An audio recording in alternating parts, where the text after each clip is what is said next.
While helping a neighbor move a couch, I opened the back door. She was there, on top of his son, in broad daylight. I hadn't planned on spending my Saturday hauling a neighbor's couch, but that's how things started. Mr. Caldwell had flagged me down the day before, explaining that his son was too busy to help move furniture and he didn't want to strain his back. I liked the old man. He was formal, a little stiff, the kind of neighbor who always trimmed his lawn edges twice, but he was respectful and carried himself like someone who wanted order in his world. So I said yes. When I walked into his house that afternoon, I noticed how quiet it was inside. Not the kind of quiet that comes from peace, but the kind that feels heavy, like a church right before a sermon. Family photos lined the walls. Mr. Caldwell with his wife years back, Brent in his high school football uniform, the whole family dressed sharp for Easter service. You didn't even need to be told this man was religious. You could see it in every detail of the home. We wrestled with the couch in the living room. It was a beast, one of those oversized sectional pieces with wooden legs that caught on everything. We had to tilt it, shuffle sideways, then tilt again. Sweat ran down my back as I pressed my shoulder into the armrest, pushing while Mr. Caldwell pulled. The thing barely budged. Back door might give us more space, he muttered, adjusting his grip. His voice carried that low rumble of command, like he'd spent his life telling people how to do things and expected obedience. I didn't argue. I turned, wedged my shoulder harder under the weight, and reached for the handle of the back door. It creaked open, sunlight spilling across the tiled floor. And then my stomach dropped. Because there, in broad daylight, in the middle of Mr. Caldwell's neatly fenced yard, my girlfriend Leah was straddling his son Brent like it was the most natural thing in the world. I froze, still bent under the weight of the couch, my hand gripping the doorframe. Her hair swung as she moved, her face flushed, her eyes closed. Brent had that smug grin plastered across his face, one hand behind his head like he owned the moment. My entire chest burned, the sound of my own heartbeat louder than the scrape of furniture. Mr. Caldwell was still pulling at his end, not yet seeing what I saw. I dropped my grip on the couch, letting my side crash to the floor with a dull thud. He grumbled something about careful handling, then stepped toward the door to see why I'd stopped. The instant his eyes landed on them, his whole body stiffened. For a moment, he looked carved from stone, his jaw set, his hands trembling as if he wasn't sure whether to cover his face or clench his fists. His son, his own yard, the girl his neighbor had been with for nearly 3 years. Leah gasped when she realized the door was open. She scrambled off Brent, tugging down her skirt in a panic, her face cycling between guilt and fear. Brent, on the other hand, just sat up with that arrogant tilt of his chin, squinting at us like we were intruding on his private moment. The silence cracked when my own voice came out louder than I intended. What the hell is this? My shout echoed through the yard. A dog barked somewhere down the street. A curtain twitched in the neighbor's window. Leah opened her mouth, stammered something incoherent, then shut it again, her hands still tugging nervously at her clothes. Brent smirked, actually smirked, and leaned back on his elbows like I was just another inconvenience. Mr. Caldwell's face turned red. He didn't yell right away, which somehow made it worse. He inhaled sharply, fists trembling, then turned his gaze on Brent with the weight of a judge delivering sentence. "You dare," he said, his voice low, shaking with restrained fury. "You dare bring this shame into my house, in my yard, in front of my guest." That was when the shouting truly began. Leah tried to step toward me, babbling excuses, but I shoved her back without touching her, just a forceful wave of my arm. I couldn't even process words properly, just raw betrayal boiling up into rage. I turned on Brent, who stood lazily, brushing grass from his jeans. He didn't look ashamed. If anything, he looked amused, like this wasn't the first time, like it wouldn't be the last. I lunged forward, grabbing him by the shirt front and slamming him against the wooden fence. His smirk finally faltered when his head thudded against the slats. "You think this is funny?" I snarled, my breath hot against his face. "You think I'm some kind of joke to you?" Brent shoved me back, and for a second it looked like fists would fly. But Mr. Caldwell stepped between us with surprising speed for a man his age, his arms outstretched like he was separating wild animals. His eyes were fixed on Brent, though not me. "You bring disgrace under my roof again, and you will no longer be welcome here," he spat. His words came with a weight that told me this wasn't the first time Brent had crossed him. His tone wasn't shock, it was exhaustion, the sound of a man who had defended his son too many times already. Leah sobbed, reaching for me again, but I turned and shoved open the gate. I couldn't stand another second of the sight. My vision blurred with fury as I stormed out onto the street. Behind me, the shouting continued, Mr. Caldwell's voice roaring in righteous indignation, Leah crying, Brent muttering something defiant. As I walked down the block, Neighbors peeked through blinds. They had heard. They had seen. The scandal wasn't going to stay confined to that backyard. My phone buzzed in my pocket. I didn't even need to check. Leah, no doubt, already spinning her lies, desperate to explain. I ignored it. My mind wasn't on her words. It was on Brent's face. That smug, fearless smirk. The way he looked at me like I was nothing. The way his own father's anger barely dented his arrogance. And deeper still, my mind stuck on Mr. Caldwell's words. Again, this wasn't just about me. This wasn't just a betrayal between lovers. This was a family rot, one that had been festering behind those neatly trimmed hedges and polished windows for years. Leah was just another symptom. Brent had been dragging his father's name through the mud long before I came into the picture. And in that moment, walking away with my fists still clenched, I realized something chilling. This wasn't over. Not even close. Leah thought she had broken me. Brent thought he had humiliated me. But I had just stumbled into a story much bigger than their little backyard affair. A story of control, reputation, and a son who seemed intent on destroying everything his father had built. I didn't know how yet, but I wasn't just going to walk away. I didn't answer Leah's first call, or her second, or the string of them that followed in the next hour. By the time I reached my apartment, the screen was lit up with her name, the call log like a broken record, each ring an attempt to rewrite what I'd seen with my own eyes. I left the phone buzzing on the counter. I poured myself a glass of water, my hands still trembling. Every time I shut my eyes, I saw Brent's smirk. Not Leah's face, though that cut deeper than I wanted to admit, but Brent's casual arrogance, as if humiliating me in broad daylight was entertainment. The first knock on my door came 15 minutes later. I ignored it. The second one, harder, louder, was followed by her voice. "Damien, please. Just let me in." Neighbors would hear. That was her tactic. Public performance, banking on my politeness, on my reluctance to let everyone see me as the man who refused his own girlfriend entry. I clenched my fists. I wasn't going to give her that power. The pounding continued, mixed with her muffled pleas, until finally I wrenched open the door. She stumbled in, mascara smudged, hair a mess, her hands reaching for me like contact alone could erase betrayal. "It wasn't what it looked like," she blurted. The line was so tired, so insulting, I laughed bitterly. In broad daylight. My voice came out colder than I expected. On the grass of the man whose couch I was carrying, she broke down, sobbing, spinning words about mistakes, pressure, confusion. I let her talk until the performance began to bore me. Then I pointed to the door. "You're not welcome here anymore." The shock on her face was almost comical. She had expected shouting, maybe even violence, but not calm dismissal. Not me stripping away her stage. I guided her back into the hallway and shut the door behind her.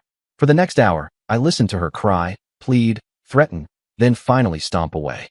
When silence returned, it was almost worse. Because silence meant the storm was brewing elsewhere. And I was right. By Sunday, whispers had started. I went out to grab groceries, and two women paused their conversation as I walked past. They pretended to study fruit, but I caught snippets. Leah, backyard. Brent Caldwell. The gossip wasn't just about me being cheated on. It was about the Caldwells. Everyone knew Mr. Caldwell's standing in the church, his reputation for stern morality. His son caught fooling around with his neighbor's girlfriend in broad daylight wasn't just a scandal. It was humiliation for the whole family. Mr. Caldwell himself avoided me the next time we crossed paths. He nodded stiffly from his porch, but didn't speak. His eyes, though, were dark, burdened. He was a man struggling to keep his world from collapsing under whispers he couldn't control. But Brent thrived on it. I heard from a friend who worked at the local bar that Brent had been in over the weekend, boasting, loud enough that patrons turned their heads. He'd laughed about me. Damien caught me with his girl and couldn't handle it. He painted himself as the conqueror, me as the fool. That was when something shifted inside me. Until then, I had thought of Leah as the heart of the betrayal. But hearing Brent twist the knife publicly, I realized she was almost incidental. A pawn. He had humiliated me not because he loved her, but because he wanted to prove he could take what was mine, flaunt it, and laugh while doing so. Leah, for her part, tried to claw her way back. She sent long messages, paragraphs of apologies, claiming Brent had pressured her, claiming she didn't know what she was doing. But her tone changed when she realized I wasn't taking the bait. By midweek, her pleas turned into threats. If I didn't forgive her, she'd make sure everyone knew my secrets. The trouble was, I didn't have any worth exploiting. She was flailing, desperate to salvage something, anything. And I wasn't even angry anymore. I was calculating. On Thursday evening, I drove past the Caldwell house. Brent's car wasn't there, but Mr. Caldwell's old sedan was parked neatly in the driveway. I pulled over, pretending to check something on my phone, and watched as Mr. Caldwell walked down the path to fetch his mail. His movements were slow, deliberate, as if every step carried the weight of shame. When he spotted me, his shoulders stiffened. For a moment I thought he'd ignore me, but then he walked over. "Damien," he said, his voice low, stripped of its usual authority. "Mr. Caldwell." Silence stretched between us. Finally, he exhaled. "I am ashamed. Not for you. For him." His gaze dropped to the ground. I raised my son to respect boundaries, to honor what is not his. And yet, his jaw tightened. This is not the first time he has embarrassed me, but this is the worst. The words confirmed what I had suspected. Brent's arrogance wasn't new. It was a pattern.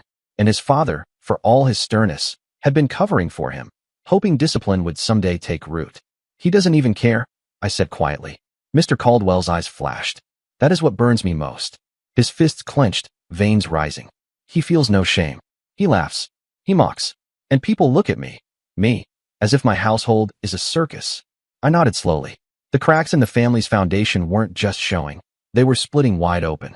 And I knew exactly where to press. By Friday, the gossip had grown teeth. Someone at the church had spotted Leah leaving Brent's car late at night. Someone else claimed they'd seen her shopping with him. Whether the stories were true or exaggerated didn't matter. The narrative had taken hold. Brent Caldwell had stolen his neighbor's girlfriend and flaunted it without remorse. Mr. Caldwell's reputation, built on decades of sermons about morality, discipline, and respect, was unraveling. And the irony was brutal. His son wasn't just destroying his own name. He was dragging his father's with him. Brent, meanwhile, acted untouchable. He strutted around town, his arrogance now fueled by infamy. To him, the scandal was power. Every whisper, every sideways glance, fed his ego. For me, the humiliation had settled into a sharp, focused determination. They thought I'd retreat quietly. They thought my silence meant defeat. But silence was planning. Silence was strategy. I began sketching the outlines of what needed to happen. Not just revenge on Leah, not just retaliation against Brent, but something bigger. Something that would hit where it hurt most. Reputation, respect, legacy. Because Leah's betrayal had cut deep. But Brent's smirk, his mockery, had carved something even deeper. A certainty that he believed he was untouchable. And no one is untouchable. The weekend came, and with it, another escalation. Brent hosted a gathering at a friend's house. A backyard full of beer cans and loud music. Word spread quickly, as it always did. I wasn't there, but reports filtered back to me. Brent had stood in the middle of the crowd, raising his glass, and toasted to taking what the weak can't hold on to. Laughter roared. And then, according to one witness, he mentioned my name. That was the final straw. Leah, apparently, had been there too. Not embarrassed, not hiding, but laughing along, clinging to his arm like she hadn't been the one crying outside my apartment days before. It wasn't just betrayal anymore. It was theater, a performance at my expense. And if they wanted theater, I was ready to give them a show they would never forget. That night, I drove again past the Caldwell house. The lights were off, but I sat in my car and studied the silhouette of the building. The family photos on the walls, the polished exterior, the image of stability and morality. All of it was fragile, a thin shell over a rotting core. Mr. Caldwell, for all his sternness, still believed his son could be corrected, reined in, brought back into the fold. He was wrong. Brent didn't fear shame, because he had never truly been forced to face it. His father's protection had always cushioned the consequences. So I made a quiet promise to myself as I sat in that car, the cool night air seeping in through the cracked window. If Brent wanted to treat my humiliation like a game, I would turn the board on him. And this time, no fatherly hand would shield him. This wasn't going to end with shouting matches or slammed doors. It was going to end with Brent exposed in a way he couldn't laugh off. And Leah, by choosing his side, would go down with him. The pieces were already moving. I just had to guide them into place. The following week passed with an eerie rhythm. Leah's attempts to contact me had dwindled into silence, but not because she'd given up. I knew her silence meant she was clinging tighter to Brent, doubling down on the choice she'd made. Brent, meanwhile, only grew louder, feeding on the whispers like gasoline on a fire. But the louder he became, the more fragile Mr. Caldwell's facade of respectability grew. I could see it in the man's posture when he left for church, in the way he avoided eye contact with neighbors, in the sharp lines of his jaw that spoke of sleepless nights. He was a man who believed order was everything, and his son had turned his household into a circus. That was when the invitation came. It wasn't from Brent. It wasn't from Leah. It was from Mr. Caldwell himself. He appeared at my door late one evening, his hand gripping the brim of his hat like he was holding his composure together with cloth and thread. "I'm hosting a gathering this weekend," he said. His voice was brittle, carrying both shame and defiance. For Brent's birthday. I would like you to come. I blinked. You want me there? I want witnesses, he said quietly, his eyes locking with mine. If he embarrasses me again, I won't cover for him. There it was. The crack had become a fissure. Mr. Caldwell wasn't inviting me as a friend. He was inviting me as insurance. He needed someone who wouldn't flinch if the truth came out. I nodded slowly. I'll be there. The day of the party arrived with heavy clouds overhead, the air thick with the smell of impending rain. The Caldwell yard was decorated with string lights and a long table laid with food. Guests gathered, relatives, church acquaintances, family friends. They spoke in polite tones, but underneath every conversation was the hum of gossip. Everyone had heard something. Everyone was watching. Brent played host with the charisma of someone who thought he was invincible. He slapped backs, poured drinks, laughed too loudly at his own jokes. Leah hovered near him, smiling too brightly, as though her presence by his side could rewrite the past. I kept my distance at first, standing with a small cluster of neighbors, sipping soda and pretending to be neutral. But I watched. Every smirk, every gesture, every subtle glance between Brent and Leah. They couldn't help themselves. The thrill of risk was their addiction. Mr. Caldwell moved stiffly among the guests, his face carved into stern hospitality, but his eyes flicked to Brent constantly. He was a man daring his son to test him one last time, and I intended to make sure that test came. It started small. I approached Leah while she refilled her plate, my expression unreadable. She froze, the color draining from her face. Damien, she whispered, glancing around nervously. Please, not here. I leaned closer, my voice low. Don't worry. I'm just here to celebrate. Unless you give me a reason not to. Her hands trembled. The fork clattered against her plate. She mumbled something and hurried back to Brent's side. He noticed, of course. Brent thrived on confrontation. He smirked across the yard at me, then whispered something in Leah's ear that made her laugh nervously.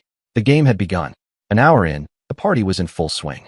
Music played softly, guests chatted, children darted around the yard. But tension thickened the air like static before a storm.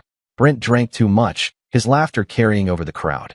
He strutted, leaning against the fence, gesturing broadly as he told some exaggerated story to his friends. I moved closer, pretending to mingle. I let my comments slip casually into conversations, little sparks of suggestion.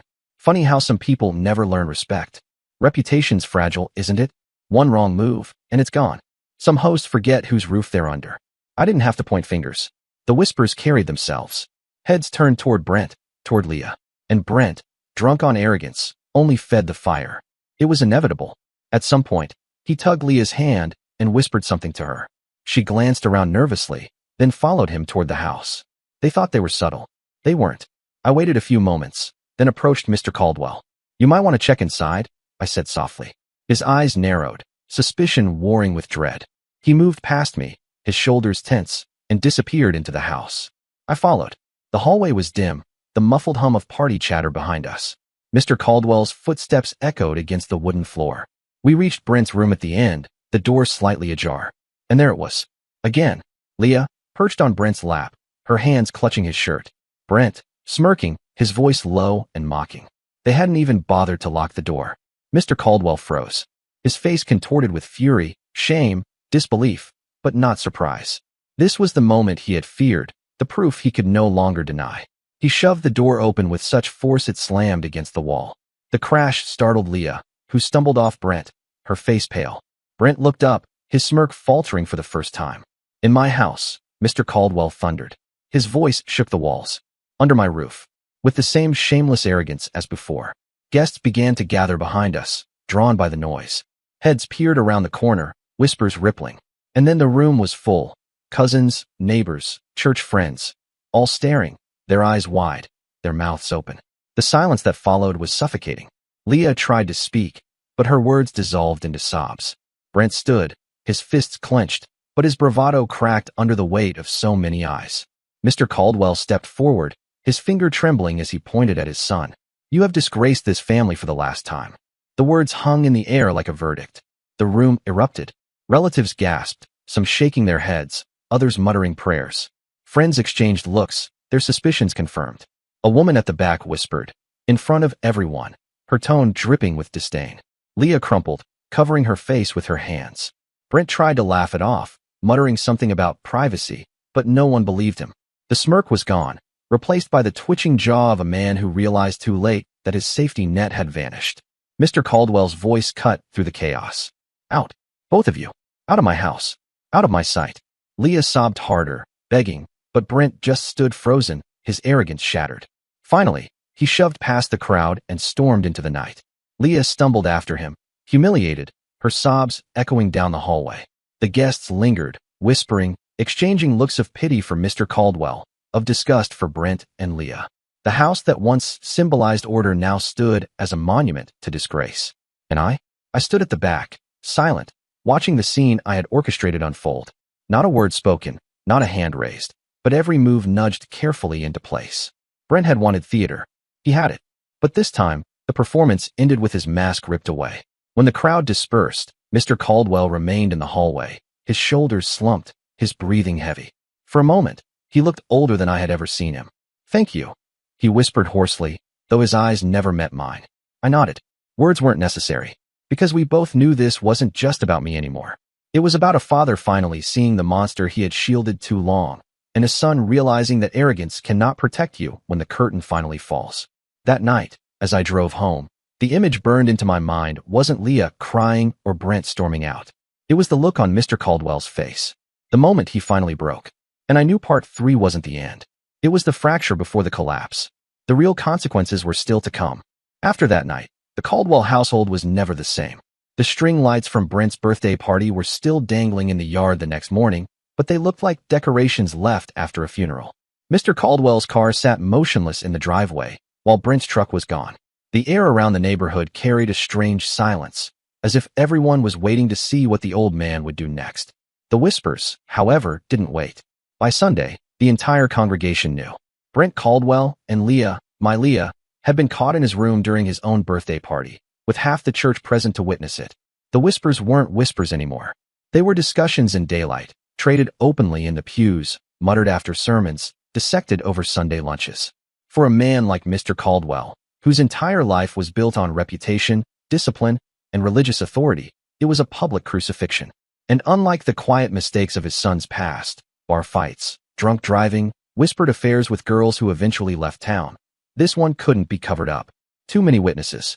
Too many mouths ready to repeat it. I watched it unfold from a distance. And I'll admit, there was satisfaction in it. Not joy, not relief. Just the grim satisfaction of seeing arrogance meet its own end. Leah's collapse came quickly. She showed up at my apartment again 3 days later, her face pale, her eyes bloodshot. Gone was the carefully painted mask of charm she wore at the party. Now she looked desperate, stripped bare. Damien, she begged through the crack in the door. Please, just listen. He's turned on me. Brent's not who I thought he was. He won't answer my calls. He told me to leave him alone. I leaned against the doorframe, studying her. For the first time, I realized she wasn't even humiliated by what she'd done. She was humiliated by being abandoned. You made your choice, I said evenly. Tears spilled down her face. She tried to step closer, but I blocked her path. She wasn't welcome anymore, not here, not in my life. She had gambled on Brent's arrogance and lost. That was the last time I saw her at my door. Brent, however, didn't go quietly. For a week, he swaggered through town, pretending nothing had changed. He laughed with friends, claimed the scandal was exaggerated, painted himself as the victim of gossip. But arrogance is a fragile armor, and it cracks under pressure. His father stopped speaking to him entirely. He was locked out of the house. Rumors spread that his father had threatened to cut him out of his will if he didn't clean up his life. Then came the fight. I wasn't there, but I heard about it from 3 different people. Brent had shown up at a bar, drunk and belligerent, mouthing off about me. He called me weak, called me pathetic, claimed Leah had begged for him. A man who barely knew me finally snapped and told him to shut his mouth. Brent threw the first punch. He lost. He walked out of that bar with a black eye, blood on his shirt, and not a single friend left on his side. For the first time, the smirk was gone. Mr. Caldwell, meanwhile, doubled down on his righteousness. At church the following Sunday, he stood in front of the congregation and made a speech that sent chills through the pews. My son has brought shame to my household, he said, his voice heavy but steady. And as his father, I will not cover his sins any longer. Discipline has failed. Protection has failed. If he continues down this road, he will walk it alone. The room was silent when he finished. It wasn't just a condemnation. It was a public cutting off, a declaration that Brent no longer carried the protection of his father's name. For a man like Mr. Caldwell, it was the ultimate punishment. For Brent, it was exile. Leah drifted in the weeks that followed. She tried to cling to Brent, but he shoved her away. She tried to rebuild with friends, but none of them wanted to be pulled into the wreckage. Eventually, word spread that she'd lost her job at a boutique downtown. The owner had heard enough gossip to decide Leah wasn't the image she wanted representing her store. She became a ghost in the neighborhood, spotted at odd hours, slipping between buses, her head down. Every time her name came up in conversation, it was met with a sigh, a shake of the head, a muttered, "Such a waste." Brent fared no better. Without his father's support, he drifted from couch to couch, his arrogance curdling into bitterness. He started showing up at the same bars, but no one laughed at his stories anymore. He was a punchline now, not the star of the show. The confrontation came a month later. I was walking home from work when I heard footsteps behind me. I turned to see Brent, his face drawn, his eyes bloodshot, his fists clenched. "You think you ruined me?" he snarled. I didn't answer. I just kept walking. He lunged forward, shoving me against the fence of someone's yard. His breath stank of whiskey, his hands shaking. He raised a fist, but his swing was sloppy, fueled by rage and alcohol. I stepped aside, and he stumbled, crashing to the ground. Neighbors peeked out from their porches. I didn't move to help him. I didn't need to. Within minutes, a patrol car pulled up. Someone had called. The officers recognized him instantly. Brent Caldwell, drunk, disorderly, swinging at neighbors. They hauled him up by his arms, cuffed him, shoved him into the back of the car. One of the officers glanced at me. "Thanks for staying calm." I just nodded. Brent screamed obscenities as they drove away, his voice cracking with desperation. But all I felt was silence. Mr. Caldwell never spoke his son's name again. I saw him a few times afterward, walking to church alone, his back straighter than ever. There was sadness in his eyes, yes, but also relief. As if finally, after years of covering for Brent, he had laid down a burden too heavy to bear. Leah eventually left town. I don't know where she went. Maybe she thought she could outrun the whispers, start over somewhere people didn't know her face. Brent stayed, but only physically. He became a shadow, drifting between dead-end jobs, sleeping in cheap motels, his arrogance ground down into resentment. He avoided me on the street. His smirk never returned. And me? I didn't chase revenge any further. I didn't need to. Revenge isn't about destruction, it's about balance. And balance had been restored. Leah had betrayed me, and she had paid. Brent had mocked me, and he had fallen. Mr. Caldwell had faced the truth of his son, and he had finally broken the cycle of protection that let arrogance thrive. I wasn't a hero. I wasn't even victorious in the traditional sense. I had lost someone I once trusted. But I walked away with something better, clarity. Clarity that arrogance destroys itself. Clarity that silence can be sharper than shouting. Clarity that sometimes the most powerful revenge is simply stepping back and letting people choke on the mess they made. Months later, I drove past the Caldwell house. The lawn was still neatly trimmed, the porch swept clean, the lights glowing softly in the windows. But it looked quieter than before. Emptier. At the corner, outside a cheap motel, I spotted Brent and Leah together. Or what was left of them. They were screaming at each other in the parking lot, their voices raw, their faces twisted. Brent's shirt was torn. Leah's mascara streaked down her cheeks. People passed by without looking, uninterested in two broken souls tearing at each other. I slowed for just a moment, watching them. Then I drove on. Because they weren't my concern anymore.